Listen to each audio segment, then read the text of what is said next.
Hi friends, ఈరోజు మా తోటలో ఆవు ప్రసవించిందనమాట. ఆవు దూడ పుట్టింది, ఫీమేల్. చాలా ముద్దుగా ఉంది అది. ఆవు హిందూ సాంప్రదాయంలో చాలా పవిత్రమైందని మనందరికీ తెలుసు. గొప్ప ప్రాముఖ్యత కలిగి కూడా ఉంది.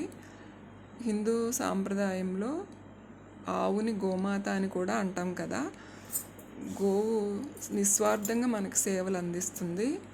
గోమాత అని ఊరికే అనలేదు పెద్దలు. పురాణాల నుంచి గోమాత అని పిలుస్తాం మనము.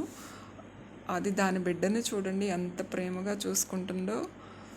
ఆ బిడ్డ కూడా అసలు 10 నిమిషాల్లోనే తను లెగిసి నిలబడటం, మళ్ళీ పాలు తాగటం అంతా చక్కగా అనిపించింది. చూడముచ్చటగా ఉండింది. నాకు చాలా సంతోషం వేసింది.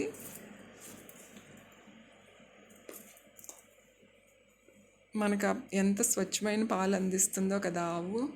గోపంచకం మనకి ఆరోగ్యానికి ఉపయోగపడుతుంది. గోమయము, గోపంచకము ప్రకృతి వ్యవసాయానికి బాగా ఉపయోగపడతాయి. అవి మేము సెమీ ఆర్గానిక్ వ్యవసాయం చేస్తాము. దానికి గోపంచకము, గోమయము వాడి జీవామృతం తయారు చేస్తామన్నమాట. అది చాలా బాగా ఉపయోగపడుతుంది తోటకి. గోమాతని రక్షిద్దాం, మన ధర్మాన్ని రక్షించుకుందాం. జై గోమాత.